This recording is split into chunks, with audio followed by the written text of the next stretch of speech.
The World Series is set. The Blue Jays are going. A recap of Game 7, plus how South Dakota State has made Brookings a tough place to play. Hot Mike begins now. Hot Mike with Dom Izzo. Really? Really, Dom? No. I like what Dom's doing. Okay. Dom Izzo. Jeez, come on, Dom. What do you think I am, a magician? Yeah, I'm fired up, Dom. What else could I say? Absolutely. It was great to get on the field, and then Dom came up to me, and I'm trying to walk away from me. I just wanted to enjoy myself out there. Hot Mike. Great job. There's got to be some kind of intelligent question about something. Coach Dom Izzo, WDAY in Fargo, North Dakota. Can you give me a layup or something? Hot Mike. Presented by Northwestern Mutual. That program is second to none. On the networks of WDAY. You know, if it's not about sports, I find it very hard to concentrate. Here's Dom Izzo. Good Tuesday morning. Welcome to the Joe Carter Lovin' It edition of Hot Mike on WDAY Extra, KSFL TV. Good morning, everybody in Sioux Falls, KNBN in Rapid City, and Inforum.com.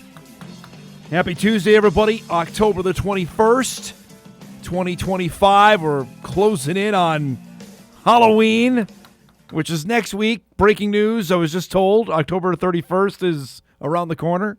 Evidently, that's what happens when you're getting to the submarine of where we are in football season. But it's coming up. Welcome to the show, everybody. I am Dom Izzo, host of said show, on a Tuesday morning where in Canada they are celebrating this morning like it's 1993. The Toronto Blue Jays are going to the World Series, which we'll show you here in just a few minutes. I will say, for Mariners fans, we have one on our show. Tomorrow, Drew will join us, and I'm sure he's devastated today. There's no doubt. And for any Mariner fan, going through that last night, having the lead in the seventh inning of the seventh game, and it's hard to equate it to any other baseball franchises, frankly, because they're the only one who've never been. Every other one has been there. The Diamondbacks have been there. They've won one. The Rays have been there, right? Think about it. Think of the team. The Rockies have been there. 2007, they made it. In a sport where they actually disencourage parity because of how wide the salary structures are in the sport, all of the 29 other franchises have been there. The Marlins have been. The Marlins have won 2 World Series in that time frame. And yet the Mariners have not even made it. And that is going to last another year. And the thing about sports, when you invest and you put your heart into it to watch and follow the team, you can have the swings of emotion like you had in the game last night, where you can have absolute elation, excitement, and joy like the Blue Jays experienced, or devastation and frustration like the Mariners fans are experiencing today. That's the great part about it and the sucky part about it, when you because it's one thing to, like, I had no rooting interest last night. I was watching it because it's Game 7. It was fun. It was a tight ball game that you rarely sometimes get in baseball these days. So that, to me, was exciting just to see how the game finished. But without any rooting interest in it, it's hard to get really emotionally attached. If you were in it, like last year when the Mets made it to the 6th game of the NLCS, that was gut-wrenching, right? And even I knew that they were heavy underdogs against the Dodgers, that, oh, well, you know what? Let's go. Take our chance and see what happens. That's the best part about it. That's not solace today for anybody that cheers for the Mariners, who last night, after winning the first 2 games in Toronto, right, in this series, then the Blue Jays came back, won games 3 and 4. Mariners won a thrilling 5th game with a grand slam on Friday. Then to see Toronto have to come back home, they won Game 6 Sunday. To set up last night, which was Game 7, and you had Vladimir Guerrero Jr. showing up in an Austin Matthews jersey. Figure this, the Blue Jays have more recent success in winning championships than the Maple Leafs have. Wrap your mind around that. The Mariners drew first blood on a Josh Naylor RBI single to score Julio Rodriguez to make it a 1-zip lead. The Blue Jays would answer in the home half of the first with a Dalton Varsho base hit to score George Springer. Springer was all over the base pass. We're tied at 1. When Julio changes that, he hits a hanging curve deep to left for a home run. It's a 2-1 Seattle lead. It would stay that way to the top of the 5th. Even the Seahawks fans who were getting ready for their football game, loving it. Cal Raleigh, who should find out next month that he's the American League Most Valuable Player. He was great in this series. He was not great in Game 6, but he did everything he could to help his Mariners in Game 7 with a home run. It's a 3-1 Seattle lead. He got all of that one. It stayed that way to the bottom of the 7th. Toronto puts 2 runners on. Springer, who's been just the catalyst for everything for this team, crushes this to deep left. A 3-run home run. Sky Dome, which is always going to be known to me, going nuts. It's 4-3 Toronto now in the bottom of the 7th inning. How many times has he done this in his he did it with the Astros forever when they won their first World Series, and all the teams that went deep into the postseason with Houston, he was a part of that. Now doing it with the Blue Jays. They would go to the 9th. They would turn things over to Jeff Hoffman, former Twin reliever Jeff Hoffman. Gets a strikeout to start. They're counting the outs down. Hoffman, by the way, worked 2 innings in Game 6. This guy saved 33 games this season for Toronto. Rodriguez is the last hope for the Mariners, trying to get on base because Raleigh is there waiting on deck. But he strikes out, and the Blue Jays win the pennant for the first time since 1993. That year they beat the White Sox en route to a second straight World Series championship. And they're going to play the Los Angeles Dodgers in the Fall Classic, a 4-3 Game 7 thriller last night. Shane Bieber only went 3 2/3, and then it was our guy Louis Varland was in there. Louis Varland's going to the World Series. Think about that at the end of July when they made that trade, and we all were shaking our heads like, what are they doing? Well, Louis Varland will play in the Fall Classic. And disappointment reigns for the Mariners after a fantastic season. They finish as the 2nd seed in the American League. They win the AL West, and their chances of going to the World Series denied again. So it's the Blue Jays and the Los Angeles Dodgers in the Fall Classic, which will begin in Toronto. The Blue Jays had a better record than the Dodgers, so they get home field advantage. So Game 1, Friday night. It's called Rogers Center. It's still Sky Dome to me. With Game 2 on Saturday, travel day Sunday, and then next Monday, Tuesday, Wednesday in LA for Games 3, 4, and 5. Off day then after that, and then Game 6 would be a week from Friday. It'd be Halloween night with Game 7 on November the 1st. So that's the schedule. I mean, remember this a couple years ago before Ohtani signed with the Dodgers, there was the hot rumor or report that he was going to Toronto. Remember that was out there for a day and a half, and then everything blew up and he was signing with the Dodgers. Now, in fact, Ohtani is going to Toronto to start that series. The Dodgers are a heavy favorite. There's no doubt, considering what they just did to win the National League and what they've done over the last, frankly, 2.5 months of the baseball season. But it should, I hope we get a good series. It's been a bit since we've had a long one. Last year, the Dodgers won in 5 over the Yankees. The Rangers won in 5 over the Diamondbacks the year before that. It's been a little bit since the Fall Classic has been pushed to the limit. So hopefully we've got a Dynamite World Series on tap, which begins Friday. And I know I'm not thrilled about this either. It doesn't start till Friday. Like, what are we doing, baseball? You know, the only advantage here is one team is playing in Los Angeles, so you know the games are going to happen there for the most part. The other team plays in a retractable roof, so we absolutely know those games are going to happen. But waiting till Friday, like, can we start Thursday? Maybe Wednesday? But television dictated that one because they want to be clear of the NFL. That's why baseball's playing on Friday and Saturday to start the World Series. But that's the matchup. Speaking of football, last night we had another Monday Night Football doubleheader. For those in this part of the world, they were focused on the Lions playing against Tampa Bay last night. Really good Monday Night Football game. I'll say this. The NFL has completely went 180 on its games for Monday night. The old schedule, Monday Night Football used to be some dog games. That is not the case anymore since ABC and the NFL made up.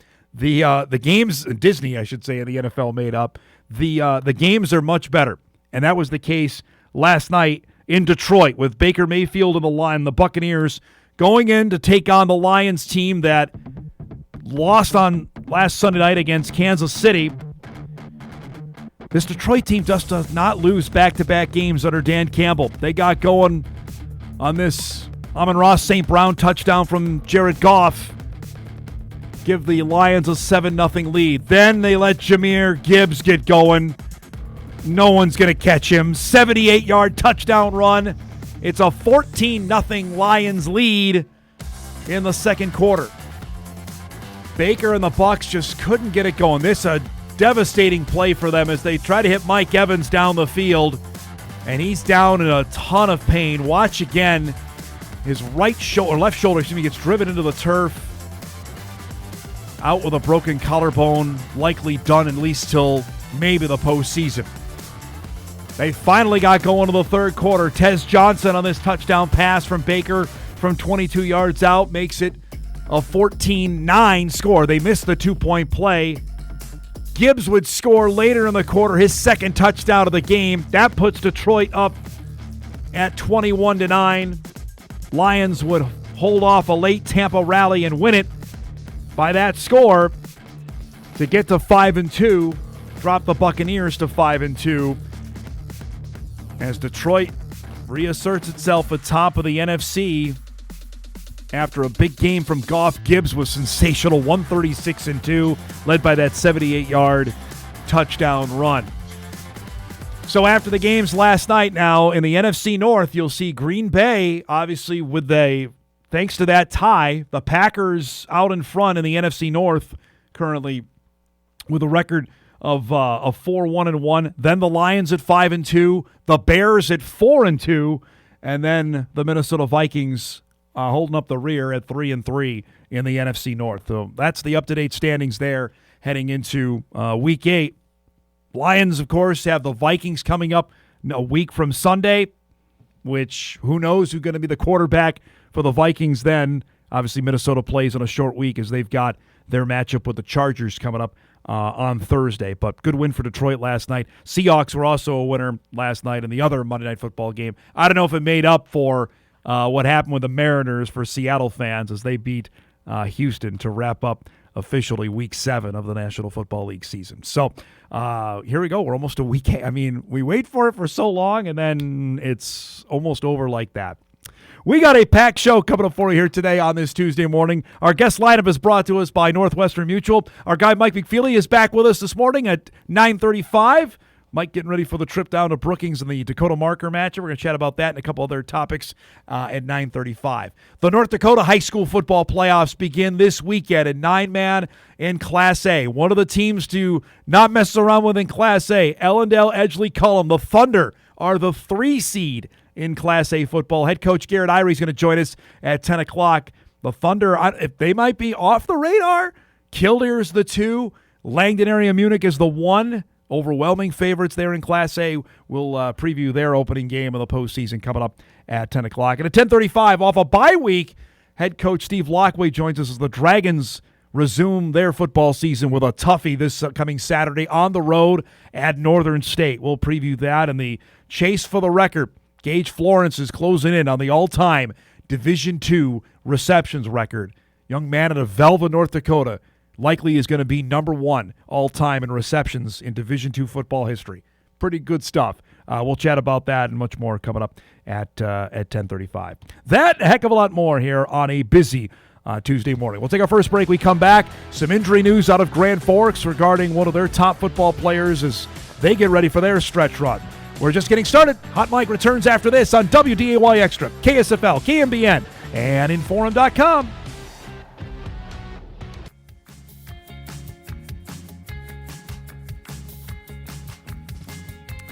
Welcome back, everybody. Don't forget, we've got college volleyball tonight from the BBF, North Dakota State, South Dakota, as we come down now to the second half of the college volleyball season. Bison off a tough weekend, losing to South Dakota State and St. Thomas.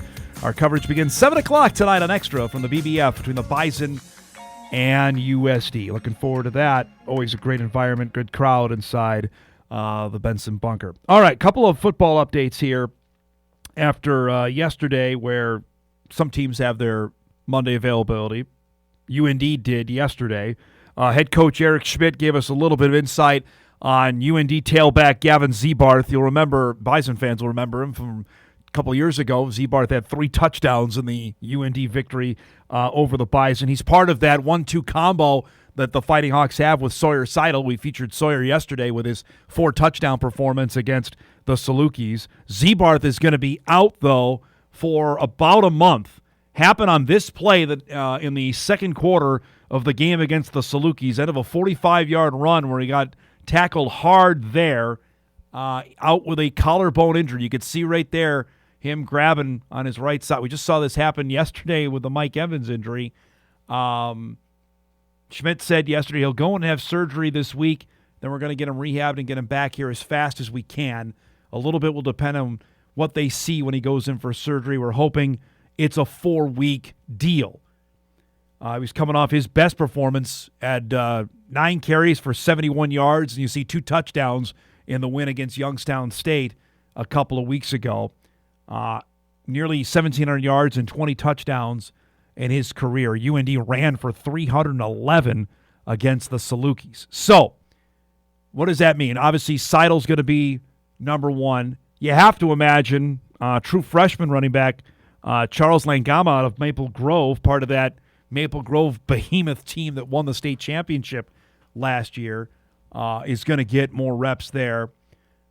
Xavier Lee, who was the transfer they got in, I believe from Sacred Heart, if I remember right, maybe get some more reps as well. If you just project now for UND's football schedule here for the next 4 weeks, obviously they play Indiana State this coming Saturday, so they'll be out for that.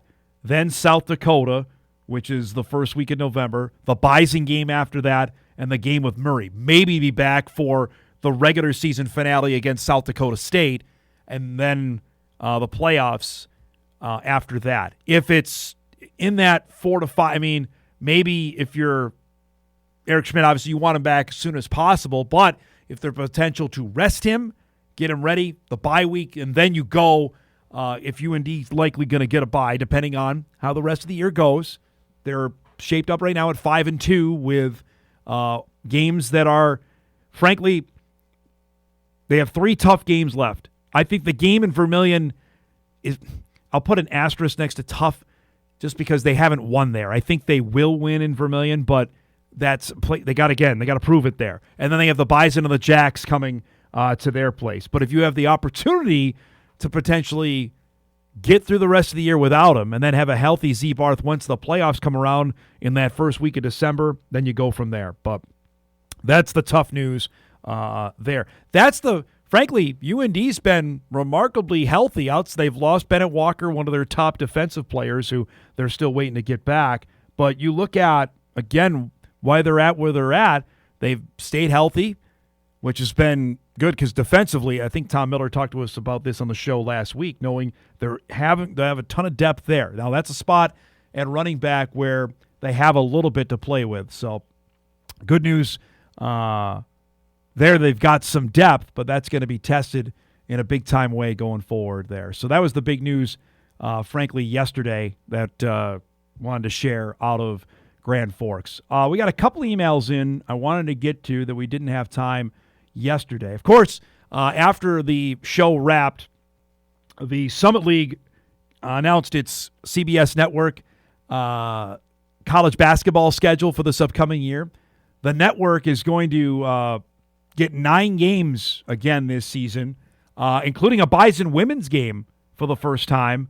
They're going to take the Montana State, North Dakota State game will be added to the CBSSN schedule, which will be on December the 3rd. The Bison game with Oral Roberts on January the 3rd, at the Shack, also picked up by CBSSN. And then the NDSU UND game on Valentine's Day. There's no irony lost there. Also will be on CBSSN. That game is in Grand Forks. They picked up a couple for the Jackrabbits. No surprising there. The Texas SDSU women's game will be a CBSSN game, as will St. Thomas men's game. That's in early February. Could be for first, along with the Jacks Coyotes game, which they've done every year they've had the deal, coming up on February the 7th. Also of note for the tournament, because we talked about this with Josh Fenton when we were in Sioux Falls 2 weeks ago today already. Flies by. The men's semifinals will remain on CBSSN this upcoming year. Tip time of 7 o'clock for the first game on March the 8th. That's a Saturday, with the second game at 9:30.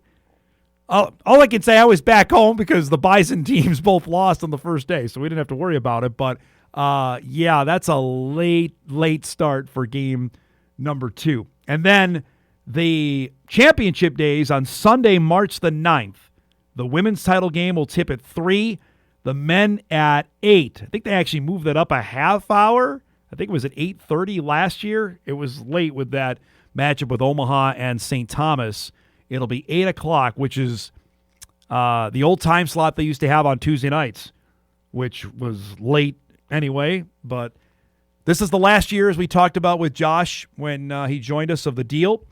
That is one of the high priority items on his agenda of trying to figure out what the next television contract is going to look like for the league. But as of now, that's what they're going with for this year, that the Summit League Championship games at 3 o'clock and 8 o'clock. I know it's down the line. You can start planning now on Sunday, March the 9th, of when those games are going to happen. Just wanted to throw that in. All right, I got a couple other to get to today because I enjoy – this one was in reference to what I believe Kolpak and I were talking about yesterday. If the Bison were to end up losing both to SDSU and UND. Headline is, Stop Counting Wins and Losses. If NDSU loses to the second best and fourth best teams in the country, both on the road, there is no world where they should be automatically playing Thanksgiving weekend. Stop counting wins. Stop counting losses. Any heuristic our brains use for evaluating 140 teams playing 12-game schedules is going to be roughly comparable to the transitive property of football. A beat B, B beats C, C beat A. Therefore, these algorithms are ineffective in the face of such knotty problems. Make no mistake, what we are doing when we rank teams is employing an algorithm or set of algorithms. Fortunately, we can do better. Embrace the 20th century. Yes, the 20th. Let a computer help you. Okay, there's a lot to take apart in that. I would tell you the computers are part of it, but there are humans that decide it. It's not a computer that's deciding the 24 teams. There are human beings that are in the room. And there are different factions of emotions that come into that. As we've seen, at least I have in the 20-plus years now of covering the subdivision, that when they get in the room, even if they're supposed to be devoid of emotion or they have to separate themselves from who's picking or not, it comes into play. Invariably it does.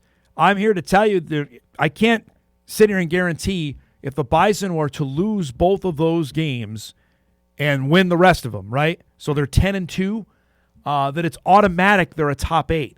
Logic would probably tell you, okay, they would figure to be in there, but that doesn't always win the day when those seedings come out. It just doesn't.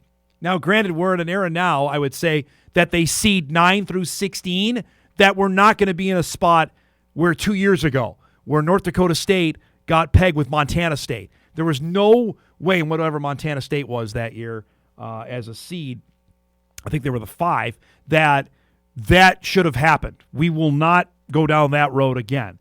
But you got to tell me what else happens.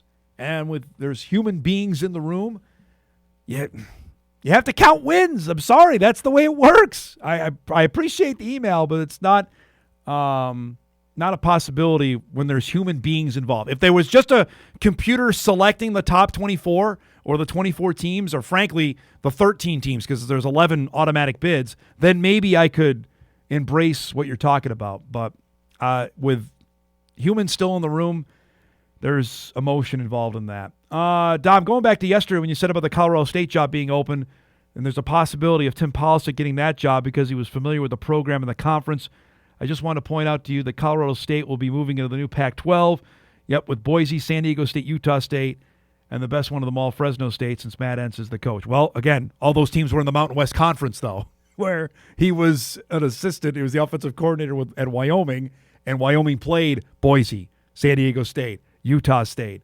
and Fresno. Because I was asking him, actually, last Thursday on any kind of weird travel like they had last week with the Bison have to bus an hour from Indianapolis to Terre Haute. I was asking him about his time in the Mountain West. So I appreciate that. But, yes, those teams he all knows from his time, they're all Mountain West schools that are moving to the Pac-12. Point being, if there's of the jobs that are now open, which I believe are 10 of them, that's one to probably have your radar going off, depending on how things go the rest of the way. We'll break. Appreciate the emails coming in. We come back. Our guy Mike McFeely will join us. We'll probably chat some college openings because there's a couple interesting ones. Wisconsin said it's not open, and the Dakota Marker game back on the schedule for this Saturday. That's coming up. We come back.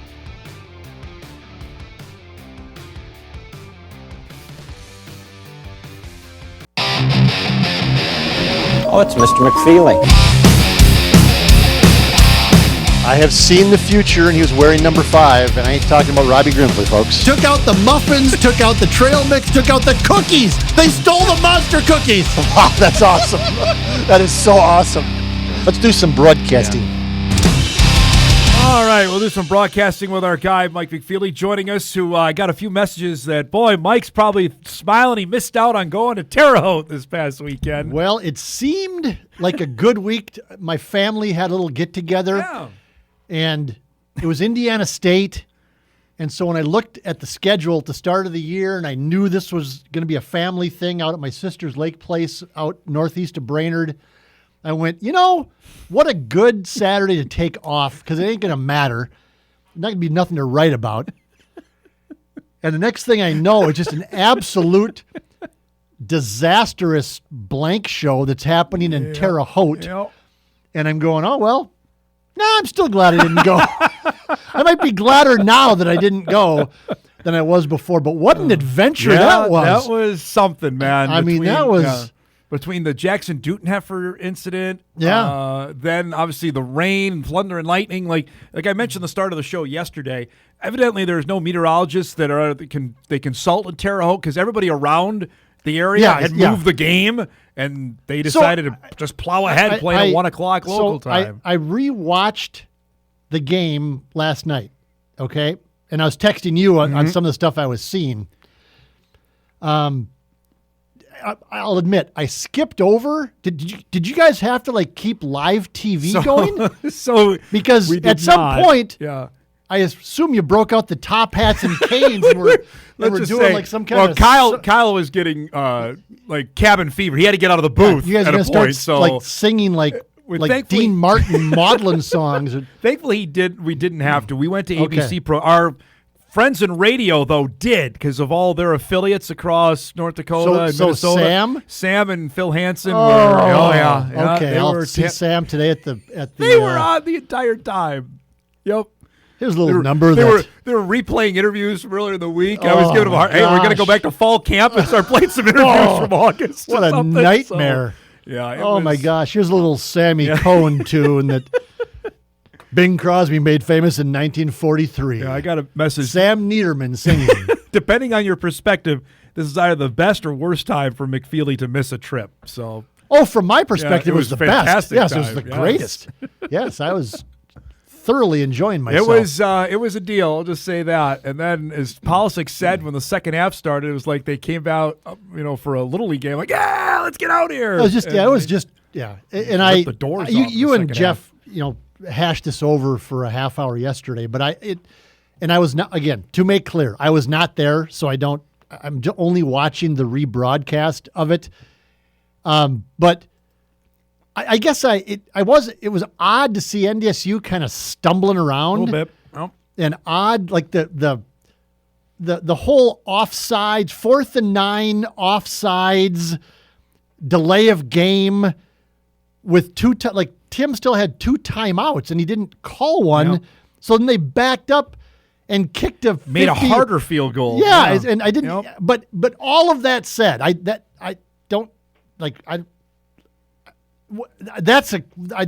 understand that at all. The other stuff, you didn't want to give NDSU a break yesterday talking to Kolpak. To me, it's like, it's like I wasn't alarmed at Illinois State. Like, I just thought Illinois State had a really good plan coming out, and they executed it, and Rittenhouse was fantastic, and NDSU's defense just couldn't get a third down stop. But a lot of that, I thought, had to do with what Illinois State was doing. Like, Rittenhouse was he threw a couple passes like, whoa. Yep. And Sobkowitz was really good. And so I went, okay, once NDSU got in a rhythm and got on the field with their offense, it's like, okay, Illinois State's not stopping them. They were not stopping them that night. Yep. Southern Illinois, kind of the same thing. It's like NDSU couldn't get off the field on third down, but their quarterback was making plays again. And Williams is running around, and it's like, okay. And they had the turnover. And so those games were like, people outside were like, oh my God, NDSU. It's like, no, I mean, it's 2 allegedly top 10 teams. Yep. This game, I give them a break, even though you're Mr. Hard Arse on them. I mean, you're coming off 2 top 10 games. I get it. Yep. And so the way that Paulsek is, where it's like, those were 2 huge games. He's going to beat today. Yes, okay. So you're in Terre Haute. There's 36 people in the stands to start the game. There's 6 in the stands to end the game. You've come off 2 really high energy games. You have the game of the year so far coming up next week.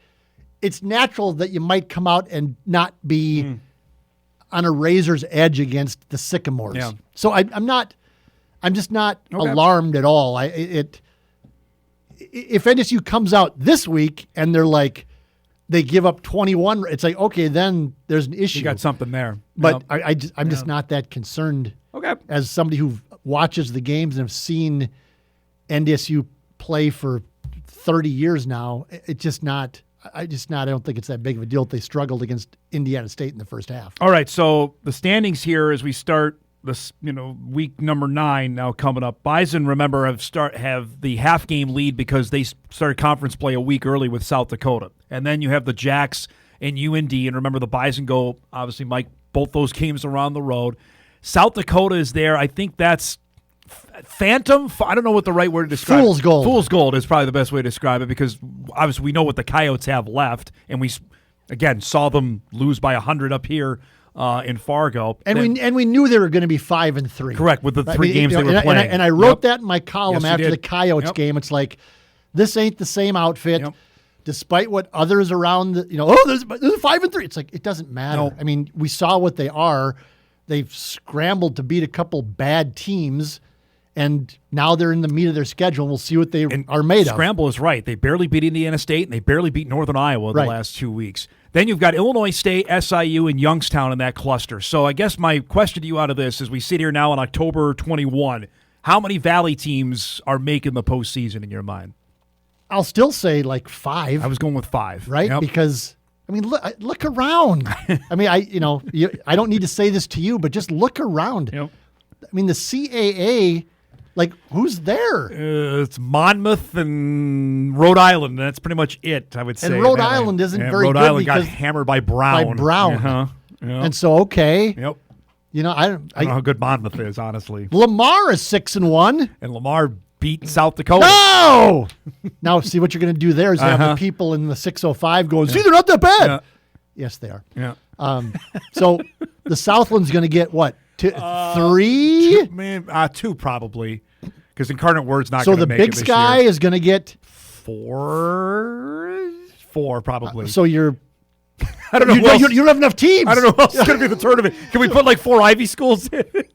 Oh, yes. Well, thank The God. Ivy League's making it this Thank God year, Harvard's right? going to make it this year. It'll take up one at-large spot that would have gone to a really bad team. Yes. I don't think your friends at Sacramento State are going to make it. So you've got the Montanas. You've got How about Davis. Bobby Houck, by the way, Yeah. just ripping. The Oh, Sac my State goodness president. gracious. It was pretty good. I enjoyed that thoroughly. I mean, we've done this dance the last couple of years when we talked about it, but I don't know who else you're going to fill out the tournament with. No, and when you and know? Kolpak do your bracketology show, you're going to get down to the last two teams and go, I don't know.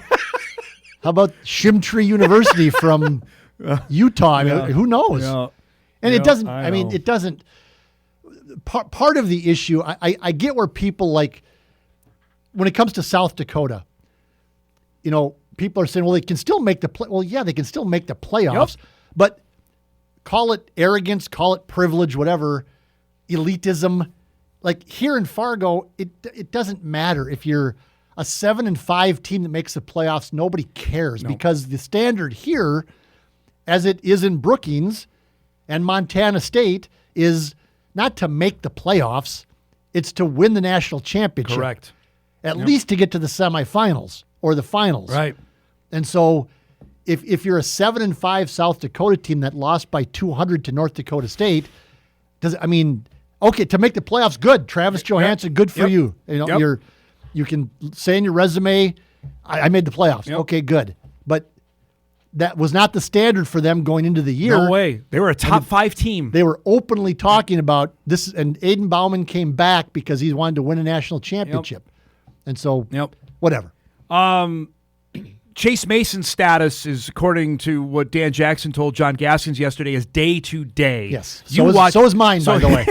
You watch the play. We showed it yesterday on the show, the touchdown run, and he goes right to the side. I don't know, Mike, I'm trying to play doctor on television, but something was clearly amiss as he's going into the end zone here on this play. And I don't know if it happened earlier, but clearly here there's something right. wrong with he him. did not celebrate. No. That was the odd part to me. Is after I heard about the injury again, I was completely unplugged. But I went and watched the replay. And went, well, that's odd because I don't know if it came when he cut. I don't know. I don't know anything. The only people who know are at South Dakota State, and they're clearly not going to say anything. My guess is he's going to play. I'm sure he's fine. And I did watch the first half of the Murray State South What'd you Dakota make of State that? game. Same thing with what the Bison did with Indiana State. But the difference is that with their backup quarterback in, their offense just didn't even look anything like it's supposed to. I don't think. He's a young guy. He hadn't played. Luke Marble's the name. Luke Marble. He just hasn't played. So, and he threw a couple balls that you kind of went, whoa, that might get picked off, and one of them should have been. And so Chase Mason, he's really good, and brings mobility and a little experience. And so if he doesn't go, which again I'm just guessing he's going to play. He's going to play. Then that's a whole different thing. And Dan Jackson is closing practice, and NDSU's practices are always closed. So whatever. I don't know who he's closing practice to. Yeah. Our Matt Zimmer is the one guy that covers the team regularly. Right. Who else is going to show up? Stopping by, yeah. I don't know if the Sioux Falls TV stations send anybody up. I don't think regularly for practice. I think normally South Dakota State they do their thing by Zoom. Right. Their media availability and they're doing later you today. have to talk to Zimmer. I think he drives up once or twice a week, maybe. But anyway, practice is closed, so we can't see what's happening and whatever. It just doesn't matter. What do we make of the environment Saturday night? Obviously, we've been down there. You've been down there way more than I have, but I can remember the 11, 13, 15, before it was still Coughlin alumni. The Bison fans would pack that place, and the Bison won regularly down there. And then when they transitioned to Dana J. Dykehouse, obviously the Jacks were getting better, and the crowds then, when the Bison could get into were limited, obviously, on that. And South Dakota State now is selling out their games. I mean, they're at the point in terms of their fandom where North Dakota State was in 12, I was 13, say 10 years ago, 14, where it was still the biggest thing in the world. Is that a thing? Can that be a factor, you think, in the game on Saturday night in terms of the crowd? It's always tougher playing away from – I mean, if this game was in Fargo, I think NDSU would be a touchdown favorite. I still think NDSU is going to be I don't know, again. 6? Oh, no. More than- No. 5 No, point? 3.5. Okay. All right. 2.5, 3.5 point Okay. favorite, I think. Okay. So it's essentially a toss-up game, but if it was in Fargo, it'd be 7-10, I think. And so the road games make a difference. But it's and South Dakota State, in part because they're good, they haven't lost there, I think, since the 2019. No, 2021. Northern Iowa beat them in 2021. Okay, yep. But And that was a lifetime ago. Correct. It's 4 years ago. That was a whole different team. Gronowski was hurt that year, remember? Yep, and South Dakota State wasn't. They just weren't what they are now or what they were. And they still made the surely semifinals that year. Right. Remember that. Right. But they've just been good. That's part of this whole thing with, Yep. there are those who believe that, North Dakota State's only won all these championships because they get home playoff games. Well, yeah, it's because they win all their regular season games. Right. And including road games. That's why they get the home games. Yes. South Dakota State since 22 has been really, really, flipping back and forth with NDSU as the 1 or 2 team in the country for the most part.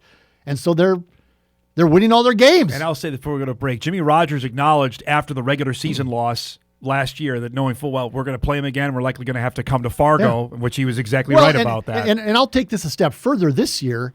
Like it was a year ago, this game, NDSU needs to beat either SDSU or UND. I was saying that yesterday. I think they're going to win the rest of their games. Yes. And UND is not. That's going to be a very difficult game for NDSU to win up in Grand Forks this year. And so if you have to win one of the two to get a top 2 seed, I in my opinion, NDSU could win this game and still lose to UND and still get a top 2 seed at 11-1. And with a road loss, as long as it's not 56-2 like or something. It was the last time the Bison played up there. And so this game I think has a little extra weight, like it was last year. Correct. For this game, that whoever won that game was going to have the inside track.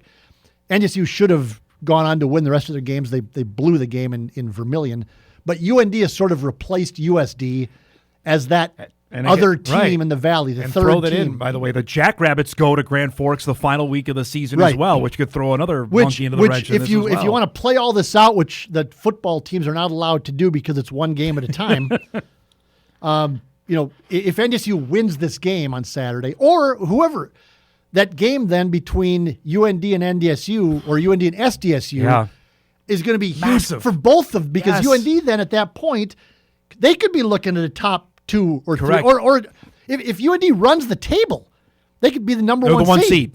Even with 2 losses. Yes. If you go undefeated in the Valley. Valley. Beating the Bison and the Jacks, they would probably deserve it. All right, let's break. We come back. I want to talk, get Bison fans really freaked out, the coaching openings that are out there, because we're up to 10, I believe, in FBS football, and a couple interesting ones. We'll do that with Mike. We come back on Hot Mike on a rainy Tuesday after this.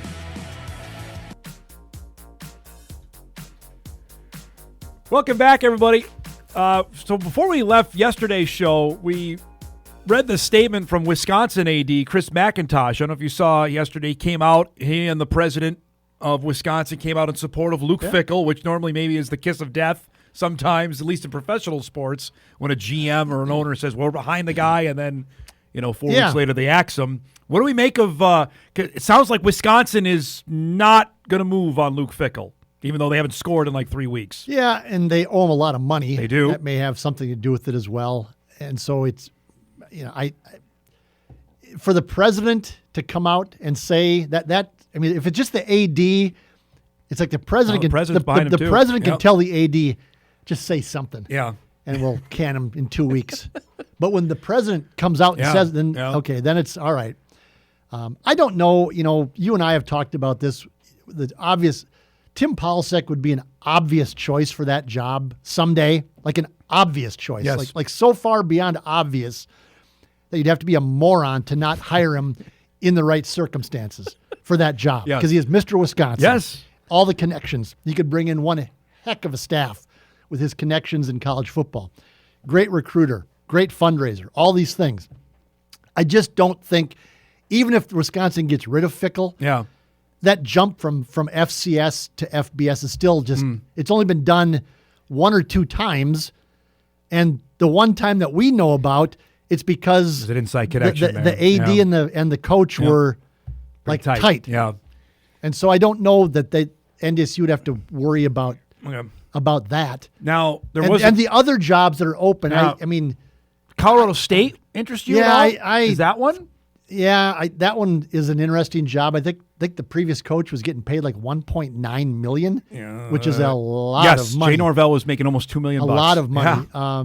And I don't know if that's a place that would look at a guy like Tim Paulson. Well, he certainly knows it from his time at Wyoming. Knows Fort Collins. We were talking about earlier with them moving. They're going to the Pac-10, whatever, Pac-12 next season. We can do this all day long.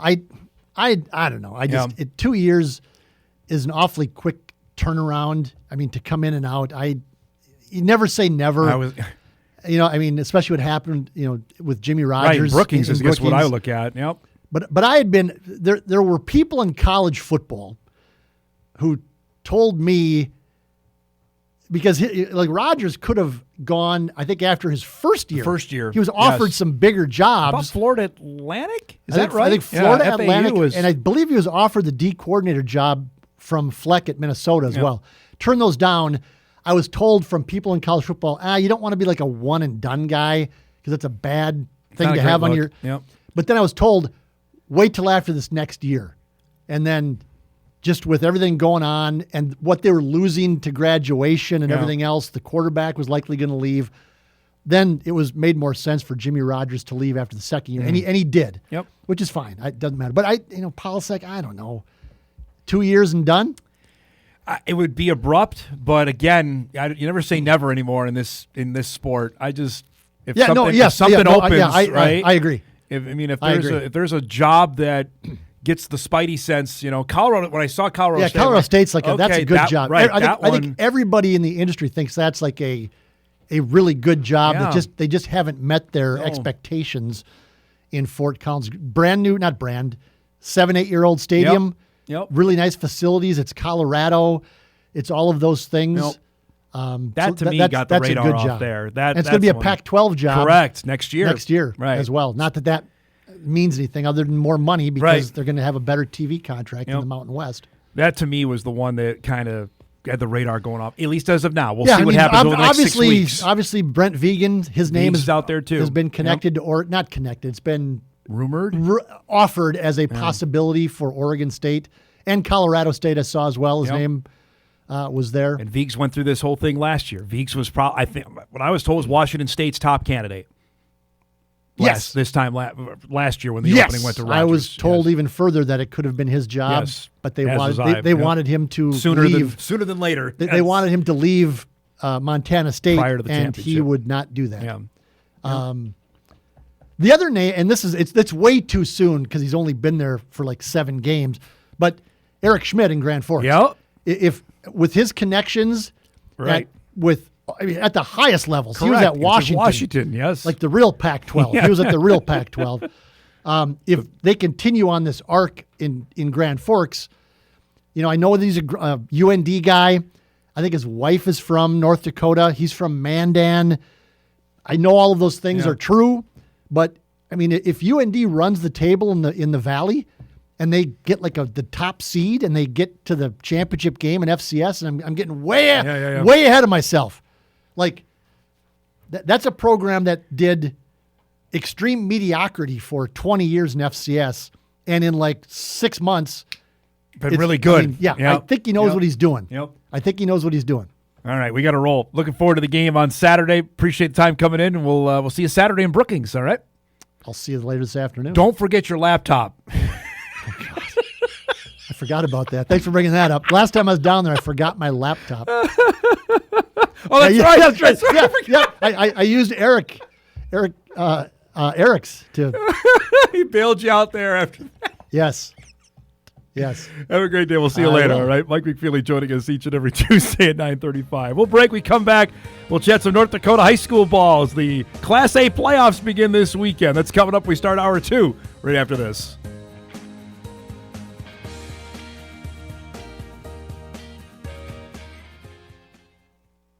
This is Hot Mike. Hot Mike. On the networks of WDAY. Here's Dom Izzo. Welcome back, everybody. Hour 2 ready to rock and roll on this Tuesday morning. Steve Laqua will join us about a half hour. Dragons with a biggie with Northern State. We'll preview that coming up in just a little bit. We talked about it yesterday during the show. We're now into the playoff portion for North Dakota high school football in 9-man in Class A. The first round begins this weekend. Class A, top seed is Langdon Area Munich. We all saw that. Killdeer is the 2. The 3 seed is Ellendale Edgeley Cullum. The Thunder are having a dynamite season. They'll open up the playoffs with Grafton coming up on Saturday. Their head coach, Garitt Irey, joins us this morning to get us ready for a fun game down in southeastern North Dakota on Saturday. First off, thanks so much for the time. Tell me about this year. Did you expect that the success you guys had was coming, or was this out of the blue this year? This is a group that we knew we had some talent coming back for sure from last season. We did lose 6 seniors to graduation last year, 6 starters, all two-way guys. So there was definitely some question marks when the season opened up as far as were we going to have guys step up and would we have these young guys that we had hoped would fill the roles. And man, to our surprise, they've stepped up and they've elevated their game. And like I said, they had a good season, and we've continued to improve, week in and week out, which is obviously always our goal.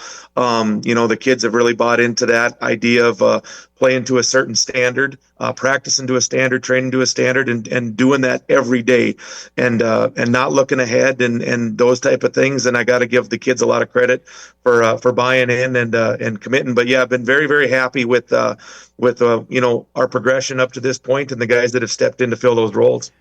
Your first year, a couple years ago, you were 0-9. How much are you enjoying this, that now here you are, a 3 seed and a chance to make a run in the postseason? It's definitely been a fun ride with this group. Like I said, watching them improve week in and week out.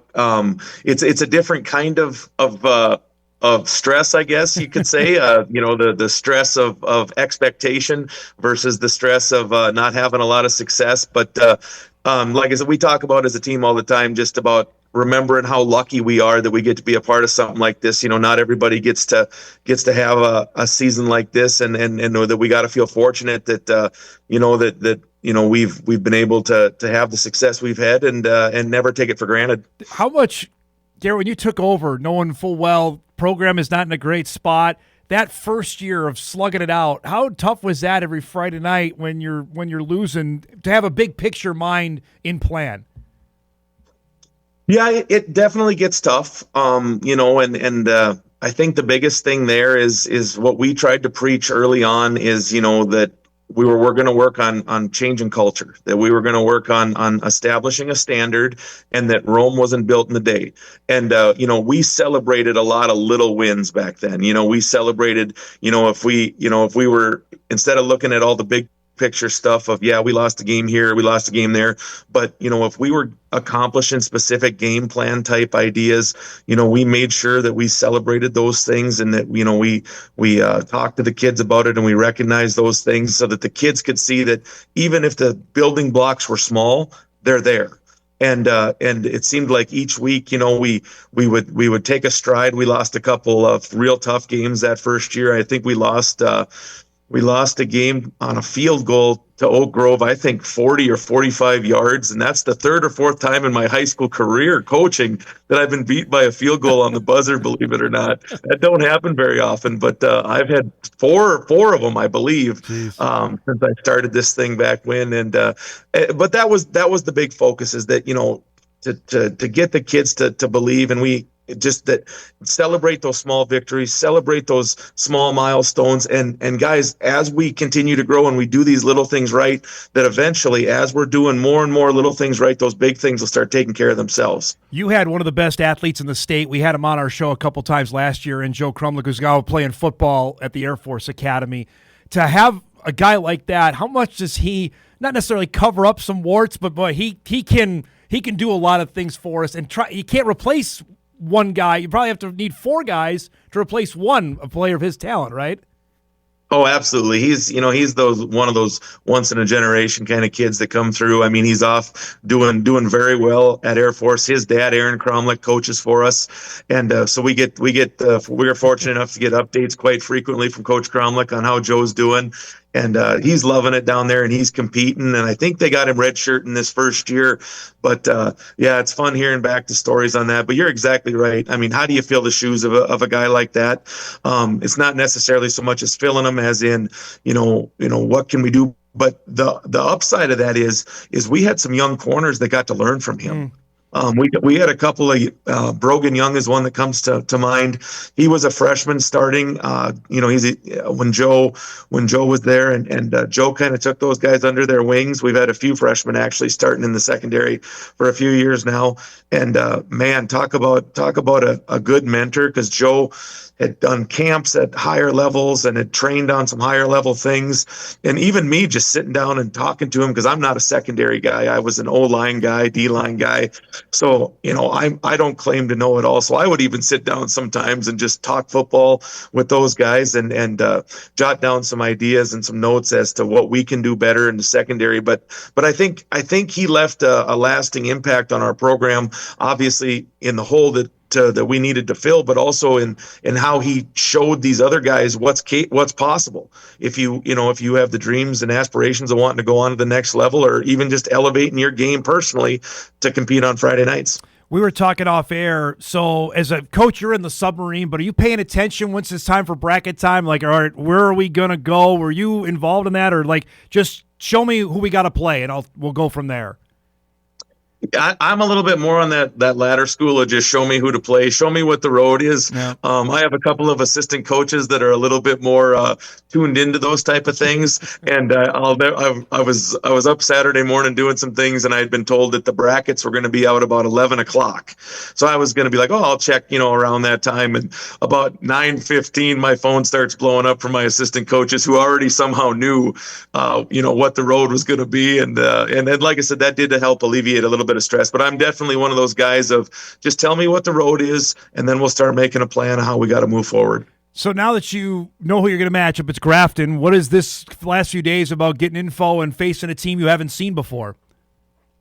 Yeah, Grafton actually played a couple of Region 1 opponents to kick off their season. So we were actually watching them on the opposite side of film when we were prepping for some of our Region 1 games. So we got to see a little bit about what they were about earlier in the year. And, some things that definitely popped up is they got a playmaking quarterback, big, tall, athletic kid, and a couple of really long athletic receivers that can make plays down the field. And then they'll, when you're focused too much on that, they'll hit you with the run underneath with a couple of shifty running backs, and they got a pretty physical offensive line, and they're a playoff team for a reason. So we found out the hard way last year, making the playoffs and going up to Harvey, that man, there's nothing guaranteed at this stage of the game.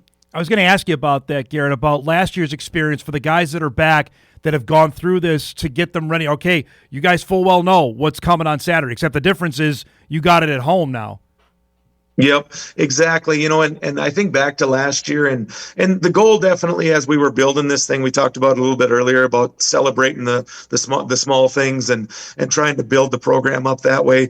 But I definitely know a big focal point from last year and a goal was getting the playoffs. That was the first Thunder football team last year to get in the playoffs since 2018, and that was definitely a goal. And I don't know if there was a little bit of a letdown in the fact that, hey, we accomplished the goal, and maybe we didn't put enough emphasis on the next steps moving forward. I know the guys were excited about being in the playoffs last year, and they did some of the hair dye and stuff and the mustache kind of thing, and that's the difference of what we've seen this year. Is there was no talk of that.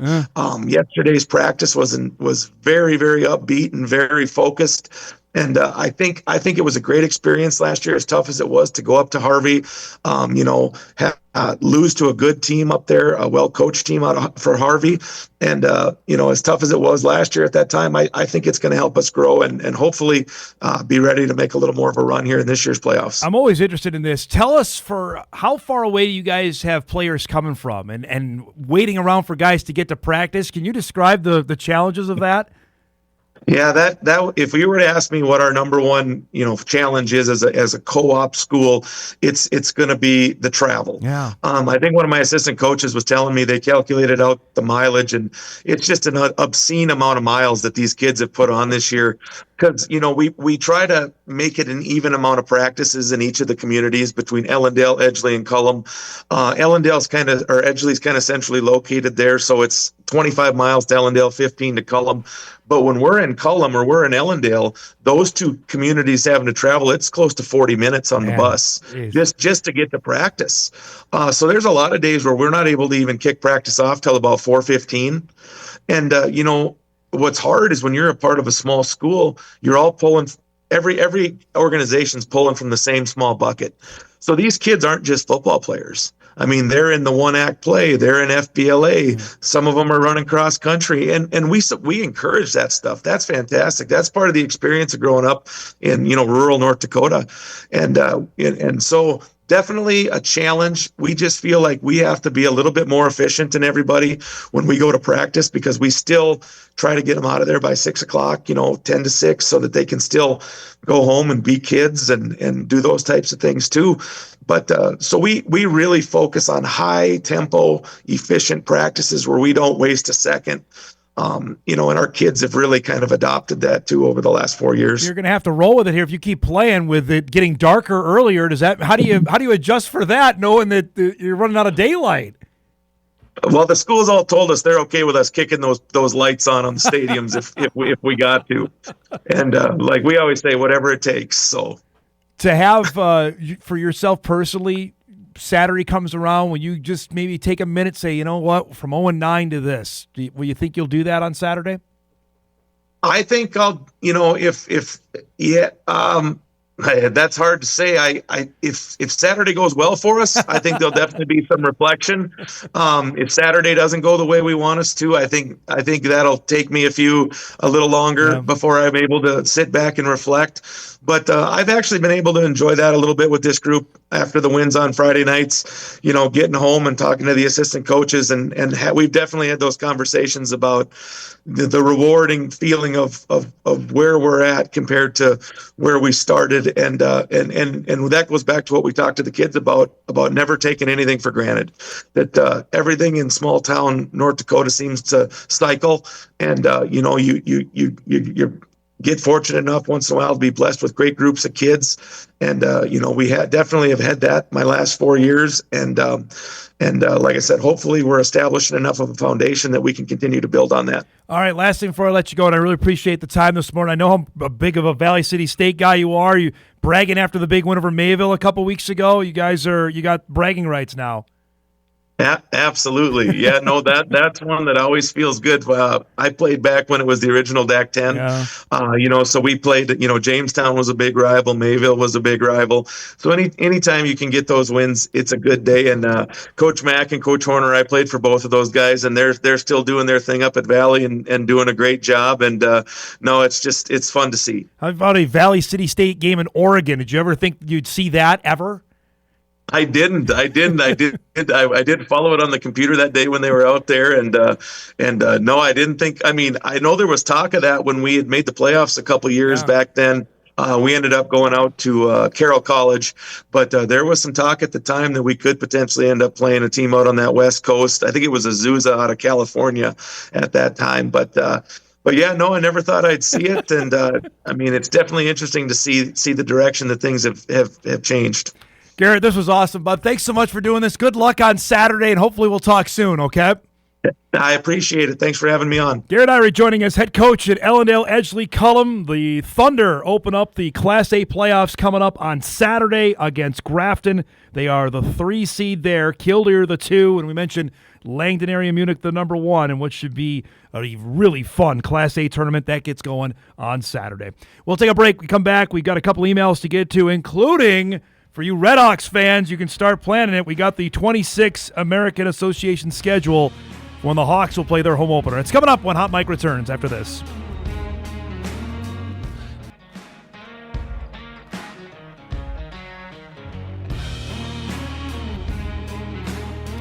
Welcome back, everybody. Our thanks to Garitt Irey. That was fun stuff. We did when Ellendale, actually, Cullum made the Dakota Bowl, 15 or 16. I got to look quick. We did a story. They were practicing. They met in the middle in Menango, North Dakota. We went out there. I can't tell you I was familiar with Menango before. What year was it here? Just looking real quick. 16. Oh, gosh, I'm old. 2016 when they won the championship that year. We went there. Not familiar with it beforehand, but that was the center place for the kids from Ellendale, Edgeley, and Cullum to get to. And that's where they ended up practicing that particular season. You heard the struggles of what Coach Irey was talking about, that's what comes with it of being in a co-op school. And we wish them luck this coming Saturday in their opener with Grafton. We got a couple emails. Let's get caught up here before we have Laqua on as we're nearing Halloween, which is going to be great with Steve. Dom, can we end up with a three-way tie again in the Valley if 3 Dakota schools beat each other? If so, who gets the auto bid? I still think the Jacks' defense is good but not great. You don't give up 400 yards to Murray State. Will be a factor in the 2 games. You give up 400 yards to either UND or NDSU, you're losing that game by multiple touchdowns. Okay, so last year we had, follow me here, the Bison beat South Dakota State. South Dakota State beat USD. USD beat NDSU. We could be in the same exact deal. Just take out NDSU or UND out of that equation, or USD and substitute UND in that equation. Last year, Eric, correct me if I'm wrong, I think the Jacks got the auto bid out of that. I can't remember how or why, but SDSU, I believe, won. The 3 teams shared the conference title because I remember that because South Dakota had never won a Valley title before, and they got a share of it last season. And the Bison could have won it outright. That's what was at stake for that game in the finale a season ago. The tiebreaker part, I'm not concerned. I could see us going down that same exact road this year. Like if the Bison beat UND or SDSU goes and beats how does this work? Get it all straight. Beats UND, and then UND beats NDSU. There you go. We're in the same boat. Everybody's 7-1, and we're talking about it with them being high seeds come the tournament at the end of November. We could be in that same exact boat in 2025. The tiebreaker part that doesn't necessarily matter to me. I'm more so concerned on the seeding part of how that would play out. Going back to our conversation earlier in the show, Dom, Wisconsin fans still remember Don Morton. We were talking about that this past weekend in Terre Haute about this if it ended up happening that there was an opening there. I missed this earlier in the show. Don, the Lions uniforms, they were fantastic. Love the helmets. They wore the all-black uniforms last night. The helmets are pretty good. I wasn't a big fan of them when they brought them out.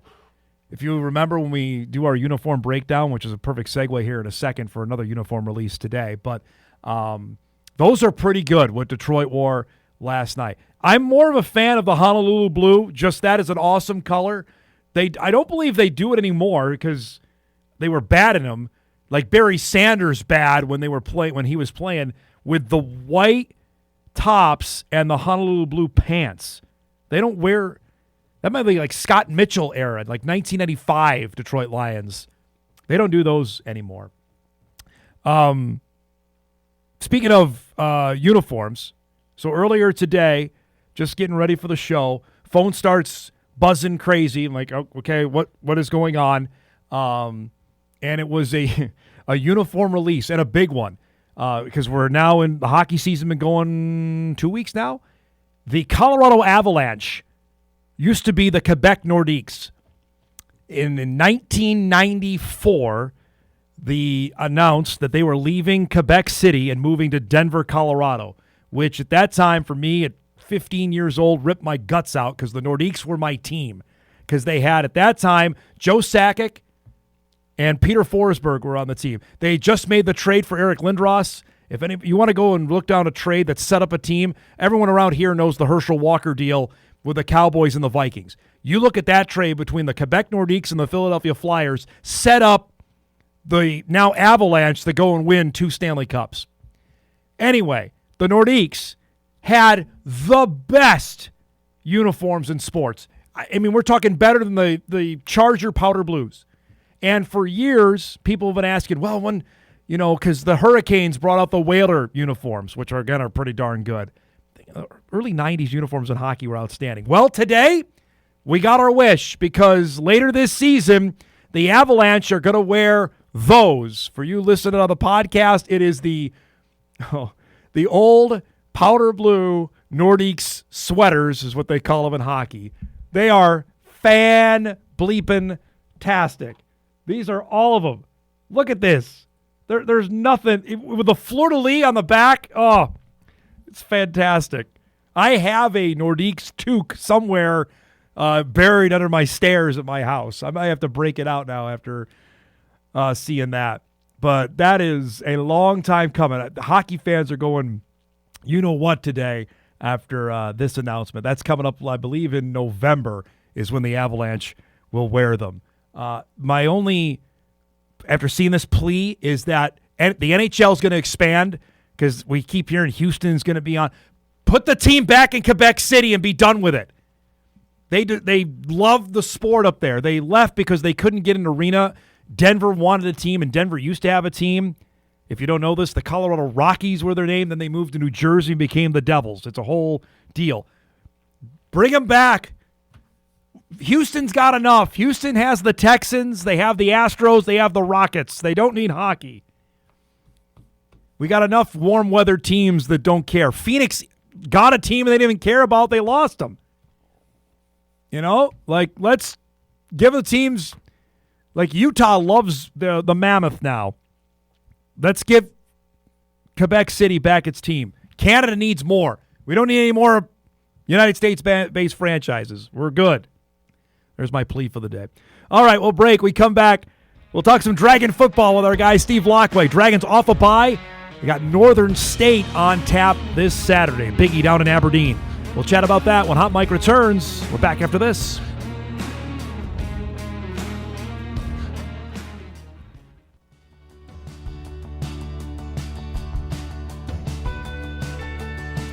Welcome back, everybody. Final half hour of our show on this Tuesday.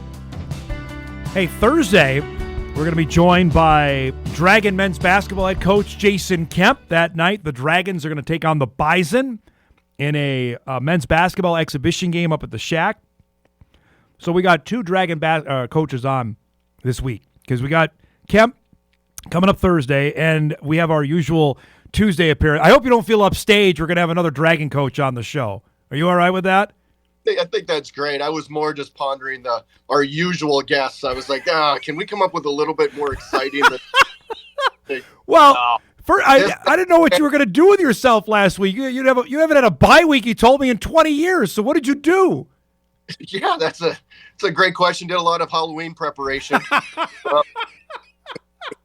I'm sure you're ready for Halloween. Yes. Yeah, definitely didn't do that.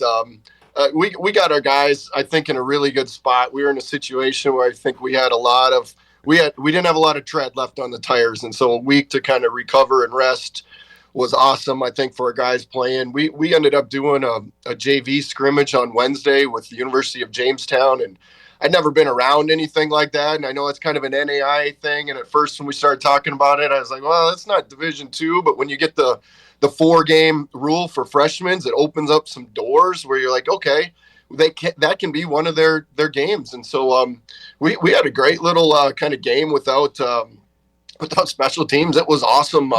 Had a lot of parents that came to it, got guys to get in the game, and it felt like a game. And I think our older guys were cheering it on. It was a really cool experience. I think it helped break that bye week up. Guys had the weekend off, and I think we had a really good practice yesterday. There was kind of a new kind of enthusiasm and excitement, kind of almost like week one again. It's new for the guys as well because they haven't gone through it. So how different is that approaching this week? Okay, we got to get right back into it, and we got a big game on Saturday. Well, we tried to get this schedule back to as normal as possible and say, okay, hey, we didn't start anything early where we're ahead and we're like, hey, this is a Monday, but it's really like a Tuesday. We just said, hey, when we show up Monday, slate's clean. It's just like any other week, and let's go. We did the same type of things. And so I think that helped the routine of it. And then hopefully, as the practice unload, every Tuesday is kind of the same and Wednesday's the same. So I think the guys will be in the flow and we'll be ready to play. So you're going down to Aberdeen and Northern State, and Northern has transformed its football program with that stadium down there that's a few years old. They're 5-2. I'm trying to get a read on them, Steve. They lost to Bemidji, which was odd because Bemidji's had a scuffling year. What do we make of what the team you're going to see in the Wolves on Saturday? Well, I think they're a really good football team. And you can't really compare scores, and you do, but you don't. And you're like, well, if you look at the teams that they've played and we've played, they've fared better than the ones we haven't played Bemidji yet. And so, you know what? Bemidji has started to find their rhythm since that game and some quarterback changes and some adjustments on offense. And so they're playing good football. They beat Wayne, which we didn't beat. They beat Duluth, which we didn't beat. And so, Duluth at the time was undefeated, one of the only 2 undefeated teams in the conference. And they take it to them. The score looks close, but really they had it until a late score and an onside kick and a little bit. But they played that game great. They've got Augie, who's the only other undefeated team, coming up right after us. And so they're putting a good season together. They're undefeated at home in that stadium. And so we're going into a situation where they're going blackout. And so they're going to have the crowd there. They know what's at stake. We know it's a tough place to play. They took it to us the last time we were there back in 22. And so our guys are going to have to rise to the occasion and play great football. But that's what it is at this time of year. There's 4 games to go. There's 2 5-2 teams going at it. These are 2 good football teams, and we have to play really good football, and it's going to be an exciting environment. It's a night game. How does that change up routine for you guys this weekend? It's a 6:00 kick down there. Well, it doesn't change a ton. You try and stay as much on routine as you can. So it's a little bit later for our walkthrough. We travel the day of to that trip. So to us, it's very similar to the Southwest trip. There's going to be a lot of carryover. So we've done that. I think the difference is now you're in end of October playing a night game. It's going to be a than maybe it was when we played the second week of the year at Southwest at night. And so there's some of those things to take into effect. But I think our guys have played some night games this year. I think this is our 3rd or 4th night game. So I think we're going to be okay with that. We just got to show up and play great football. All right, so out of the bye here, there are no surprises anymore, especially this late in the season. So, is this a game you try to throw the kitchen sink, like, okay, we're going to try some different stuff, knowing full well you have 7 games on tape for Northern to look at? Well, I think it was good for us in the bye week to take a step back and look at all the things we've done offensively and defensively. Instead of getting in, hey, we got to finish this game, go to the next game, what's the game plan? We could really pull back and say, hey, let's look at what are we doing really well and why, and what are we not doing well and why, and then let's make the tweaks to either make that stuff better or let's just not do it and get to a different piece, or we've got to grow an area. So it gave us a chance to step back, reflect, and say, hey, where do our schemes need to kind of morph and grow? And so I think then we got a chance last week to kind of work some of those priority areas that we figured out. And, so hopefully, I think we're going to be the same team, but do I think we're a more focused, better put together team? Yeah, I think we're going to be schematically, and I think that'll help us. This Northern team, what is their trademark? What do they bring to the table on Saturday? Well, they're really good on both sides of the football in particular, but offensively, they're playing an up-tempo style. Their running back is phenomenal. They can run the ball so well, and then they force you to get extra guys to defend the run, and they've got playmakers that can win one-on-one, and so it's a tough combination. You've got to be able to top the run without having to put all the guys in there, because you just leave your guys your DBs on an island. Defensively, they do a great job of getting pressure with their forefront guys. They're long, they're rangy, and the back end DBs, they cover a lot of ground. And so it's a difficult matchup for our line. It's a difficult matchup, very similar, I think, to a Wayne type style defense in that matchup. And so we've got to learn some things, because we certainly didn't get it done offensively against Wayne. We've got to learn some things that we've picked up through the year, and we've got to be able to execute at a high level. So I think it's going to be a really good football team. I'm excited for it. I think the bye week it gets you renewed. You're like, yeah, this is what it's about. This is what you're excited to play in, and let's go attack it, and let's have fun with it. I have this question I haven't asked you, and I'm curious your answer on this. Gage is climbing up the leaderboard. I think he's going to get there to become the all-time leading receiver in Division II history. Would he have gotten there, Steve, if Jack Strand was not his quarterback? If somebody else was throwing the football, do you still think he would be this productive a player? Well, I think he still is a really good football player. I think one of the things we found with Jack is he's a special player. He's really good. And so we're trying to leverage that strength, right? If you have a Steph Curry on your team, you want him to shoot the ball. Yep.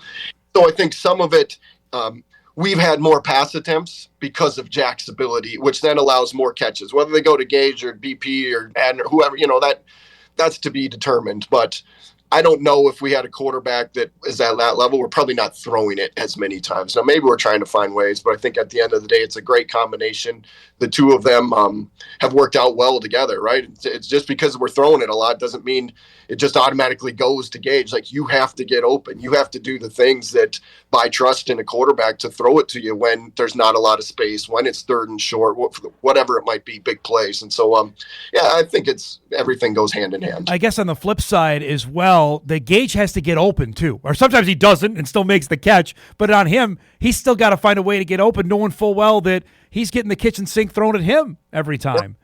He doesn't walk in any game and people are like, yeah, I don't really know who this guy is. No. Like he gets a lot of catches, and so he has the attention. And so I think that, but that's good at football. That's good at any sport, right? You've got Steph Curry. He's going to get shots. He's got to figure out a way to get open, get the ball, and then still make the shot. And so I think there's a lot of similarities. And so hopefully we can keep that going. Look at you dropping basketball knowledge. I was not ready for that. I didn't know you were a great basketball mind. I don't know if I know anybody besides Steph Curry. No, so I did develop a little bit of I played some basketball in my day, but spent some time last off season playing basketball with my daughters. I had a senior last year and an eighth grader that were playing, both of them. One was in their first year of basketball, the other second year. They're like, Dad, can you help us? I'm like, I don't know if these old bones help very much out there. And so in the winter, I found some time to play some 2-on-1, some 1-on-2 to try and get in there and defend. And you know what? I think my kids kind of took it as a free chance to throw elbows down in the block and beat Dad up a little bit. And so I limped out of every session, and they were happy leaving every session. So this year I only got one that I've got to play against. So hopefully I can hold my own against her. What was your basketball traits on the floor? I'm dying to know that. Well, at 6 foot, almost 1, was the tallest person on the team in California, which of course put me at point guard.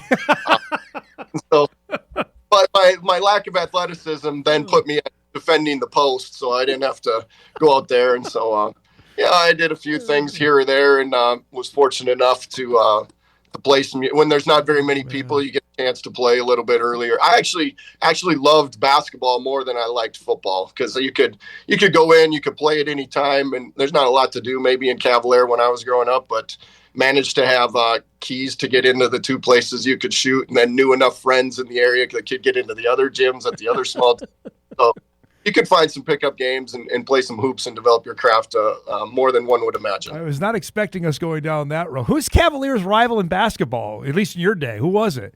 Oh, back in the day. Well, I remember getting our butt whooped by Mayville, Portland, Clifford Gales. Okay. We were dominant.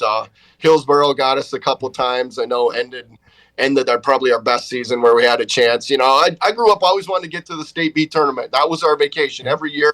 For my first 18 years of my life, that's where we were, and we loved the B, and wanted to get there as a Beezer, and we got a couple of games away from getting there, and it didn't happen, but that's okay. That's good stuff. I got an email here to ask you to ask Coach Laqua about recruiting and how that's changed now with the early signing period in Division I. We've talked about this, that everything has moved up for you guys as well, that you have more commitments now. I don't know, maybe this is accurate for 2026 class than you've ever had before, correct? Absolutely. We're ahead. I think we're at 2026 or something. Wow. Recruit. You look at, you're maybe going between 30 and 35 a year. You're in a great spot. There's still some to figure out. The crazy thing is, and I don't want to run out of time, but the crazy thing is, in January, Division II is voting on does all 5 years and apply, and if so, it goes into play right away. So you've got guys like Brady Perryman, who are a senior but didn't redshirt. Hey, if this thing passes in January, he could come back next fall. And so it's kind of like COVID. You don't know what seniors are leaving to open and recruit for. And so now we're at this point, we're a little bit in a holding pattern of, who's going to come back, who's not. Yeah. Had the bye week to talk about it a little bit with some of the guys, but I know that a lot of them aren't going to decide until the season's done, and then you don't know for sure until then. So you got to play your odds and play the best guesses at putting your roster together and see what happens. So it's going to get crazy, I think, at some point here. I don't know when. So senior day could be kind of weird then in a couple of weeks.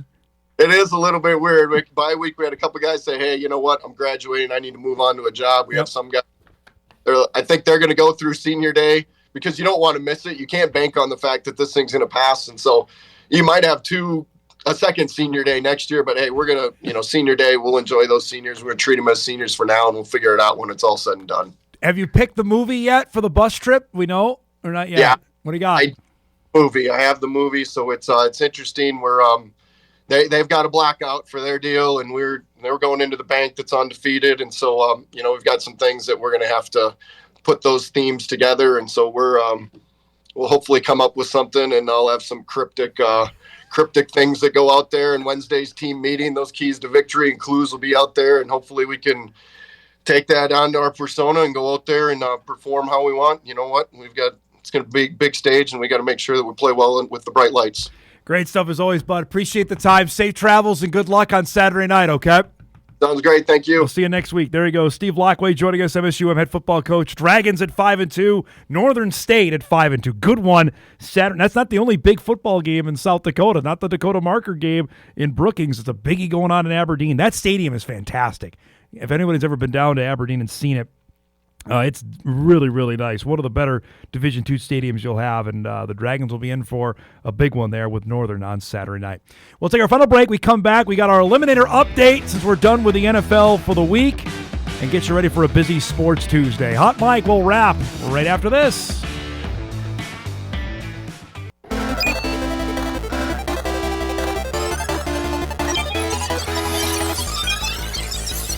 Okay, Eliminator update time. Everybody can breathe easy because everyone's moving on that is left. Matt took the Chiefs, went on a limb, picked Kansas City. Here's the thing now. We're done picking all good teams. Like, Matt picked the Bills, Broncos, Lions. He's got to take somebody that's not great. Brody sweated out last night. He took the Lions. They won. The Jackman went with the favorite colors are blue and red, so he took the Patriots, as much as I wanted him not to because I despise New England. But he hasn't used Kansas City yet. He hasn't used the Packers yet. So there we go. We got 3 left. We're getting out. You got to start taking some flyers on some teams. But we got 3 left in the Eliminator Challenge heading into week number 8 for the $100 gift card goes out here to our Hot Mic staff. I mentioned it earlier. The email came in. The American Association 2026 schedule is out for you Red Hawks rubes out there. The Hawks are opening up again on the road as they've done many a time. Heading down to Texas. They're going to play in Cleburne. May 14th is the season opener. The Hawks home opener will come up on May 22nd against here we go, the Kane County Cougars. I don't want to get them confused with the other team with what's it, Lake Country, whatever it is. That's what it. So the home opener, though, May 22nd at Newman to open up the 2026 calendar for the Hawks. Also tonight, NBA season begins tonight. If I can interest you in that, Mr. Bunnell, I'm looking at FanDuel here. Under over on your Milwaukee Bucks, according to FanDuel, at 35 plus regular season wins. You take the over on that? On the Bucks? Hammer the over. Hammer the over. Are they going to be getting good this year? 45 and 37. Okay, that's probably good for, in the East, probably good for 5th or 6th in the East. They have the Wolves at 48, or the under-over is 48.5. I'd hammer the over on the Wolves. No? I'd take that. I think Minnesota, granted, they didn't do much in the offseason. They saw N'Keal Alexander-Walker leave. They're going to need their young guys. They're going to need Terrence Shannon Jr. and Rob Dillingham to do something. Finch is going to have to play them. But that it starts tonight, which is the perfect segue to do some what to watch before we get out of here.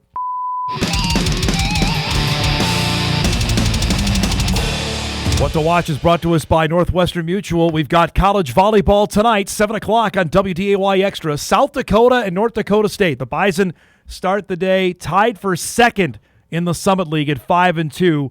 Big couple matches coming up here for the Bison. You'll see that tonight, 7 o'clock here on Extra. It's also, as I mentioned, opening night. The NBA is back on NBC tonight. The old theme is coming. I think John Tesh was on the Today Show. That's how big a thing it is for NBC. The Rockets and the Thunder. 6:30 tonight on NBC, followed by the Warriors and the Lakers at 9. So it's a doubleheader. So for you NBC affiliates, your news is on really late tonight. The Mammoth and the Avalanche. I just wanted to put the Mammoth in for hockey. 9 o'clock tonight on ESPN. That's Colorado and Utah. And yeah, we got CUSA football, Western Kentucky, Louisiana Tech, 6:30 tonight on CBS Sports Network. Nothing wrong with college football on a Tuesday. Our thanks to Mike McFeely, to Garitt Irey, and to Steve Laqua. If you missed any of the show, you can podcast it later today at Inforum.com. You can watch a full replay on WDAY+. Everybody stay dry today. Enjoy the high school football tonight. We'll see you back here tomorrow. Thanks so much for watching, everybody.